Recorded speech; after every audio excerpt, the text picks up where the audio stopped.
여러분, 교육 예산 있잖아요. 애들은 주는데 교육 예산은 미친 듯이 늘어서 돈을 어떻게 쓸지 모르겠다.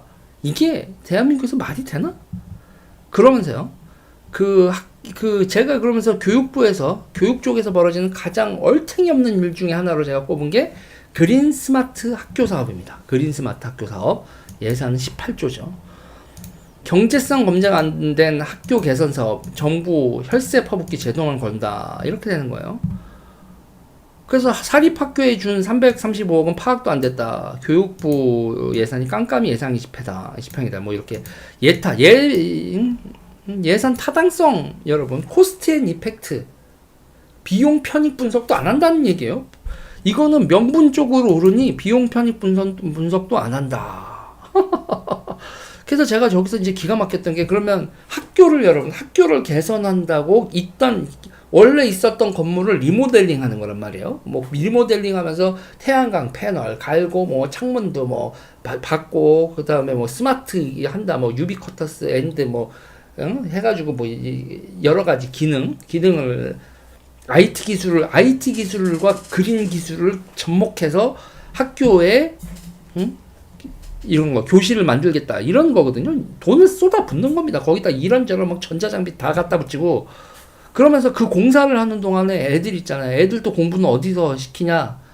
멀쩡한 교실을 공사를 하고 애들은 임시 교실을 운영하는데, 그 임시 교실이 여러분 컨테이너인데 그 컨테이너를 또 임대를 하는 거예요. 컨테이너 임대를 하는데 그 컨테이너도 교실로 쓸 수 있게 뭐 이렇게 저렇게 해놓잖아요. 한 달 임대료가 200만 원이었나?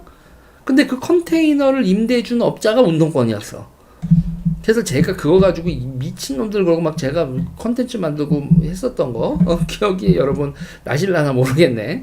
제가 또 오늘 쉬는 날이니까 내일 이렇게 사무실 돌아가기 시작하면 저희 이제 정영길 PD한테 영길아, 그린 스마트 PT 그 학교 다시 한번 점검해보고 그때 찾았던 자료 다 가져와봐라 하고 제가 그 자료 받아다가 또 컨텐츠를 만들도록 하겠습니다. 기가 막히고 어이가 없어요, 여러분. 그래서 거기 있잖아요. 그러면 이제 뭐 흙 날라다니고 해야 되잖아요. 흙으로 또 운동장 같은데 흙 퍼다가 또 잔디 깔고 뭐 해야 되는 거 아니에요? 이게 여러분, 이제 우리나라 학교들이 요새 학교 가보면 아시겠지만 여러분 트랙 깔려 있고 인조단지 깔려 있어요. 이제 학교가 우리 같은 그 샌드라시라고 하나요? 그냥 모래바닥이 아니라 이제 막 트랙 깔려 있고 뭐 인조잔디 깔려 있고 이러거든요. 야, 그걸 이제 미친놈들이 천연잔디로 깔라고 하는 그런 그린 스마트가 이제 돈을 그런 개지랄. 그리고 학교에다 조경하고요. 뭐 다 좋다 이거야. 다 좋은데 그렇게 남아 돌아서 그렇게 돈을 쓰는 방향이 이게 맞나? 아무튼 저 골 때리는 겁니다. 골 때리는 거. 그러면서 공기청정기 단다 뭔다 해놓고 여러분 그 공기청정기 성능서부터 시작해가지고 제가 진짜 이 기가 막힌 야바이판을 봤단 말이에요, 이거. 그래놓고서 있잖아요. 저거 들여다보면 골 때리는 거 많아요. 그럼 학교 건물과 건물 있잖아요. 그럼 학교 건물과 건물이 있으면 단절된대요. 단절된다고 해서 그 단절성을 극복하기 위해서 뭐를 한 줄 아세요? 건물과 건물 사이에 구름 사다리를 만든대.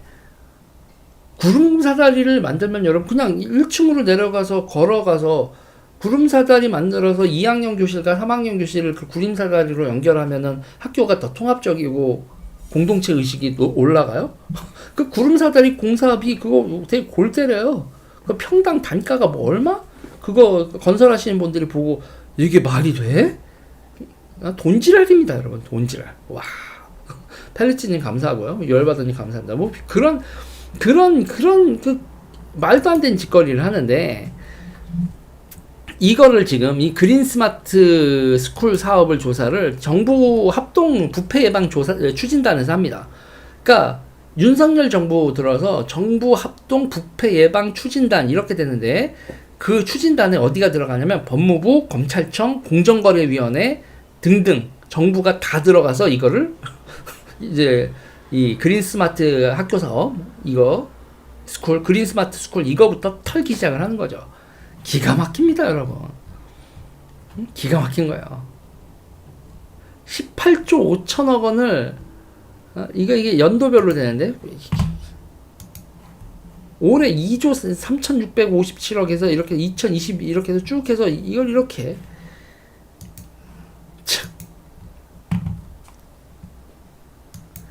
그러니까 나라가 어떻게 개판으로 돌아가고 있는지 여러분 느낌 오세요? 교육감은 또 쟤들이 다 해먹잖아. 자, 그런데 이렇게 해서 만들어 놨어요.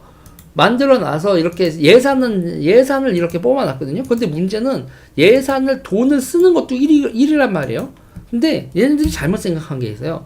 예산을 따오는 거는 죽어라 예산을 따왔는데 예산을 집행하는 부서는 제대로 안 만들어 놓은 거야. 이게 여러분 이게 얼마나 지금 대한민국 교육부하고 교육예산에 그리고 교육청들이 개판으로 돌아가는 줄 아시겠어요?